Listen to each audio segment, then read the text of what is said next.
শিৱসাগৰ জিলাত দুখীয়া মানুহ কাম কৰাৰ কাৰণে গৈছিলো। যোৱাৰ পিছত ইহঁতে আমি দেখা পালো যাক আমাক যি নিৰ্মম ভাৱে আমাক বাংলাদেশী বুলি ইহঁতে কাগজ পত্ৰ নাচাই সোধ-পোছ নকৰি এনে গাড়ীৰ পৰা নমাই লৈ যিটো অপব্যৱহাৰ কৰিছে আৰু শ্ৰমিকসকলক যিটো মাৰপিট কৰিছে এইটো বহুত অন্যায় কৰিছে।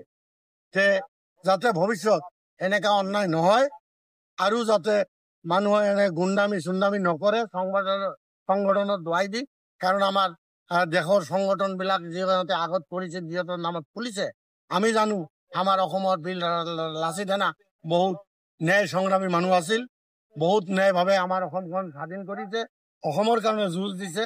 কিন্তু এতিয়ালৈ আমাৰ ইমান সুন্দৰ সংগঠনটোক এই যে কিছুমান গুণ্ডা তাৰ নাম লৈ যিভাৱে ইহঁতক মান সন্মানৰ ইজ্জত হানি কৰিব চেষ্টা কৰিছে, যে আমি গোটেই অসমবাসী মিলি তাক হাৰাশাস্তি জনাবলৈ প্ৰশাসনৰ ওচৰত অনুৰোধ জনালো, যাতে আমালোকৰ এই অন্যায়ৰ বিচাৰটো অল অসমৰ মানুহ বা অল ইণ্ডিয়াৰ মানুহ চাব পাৰে যে অন্যায় কৰিলে কি হয় মানুহৰ।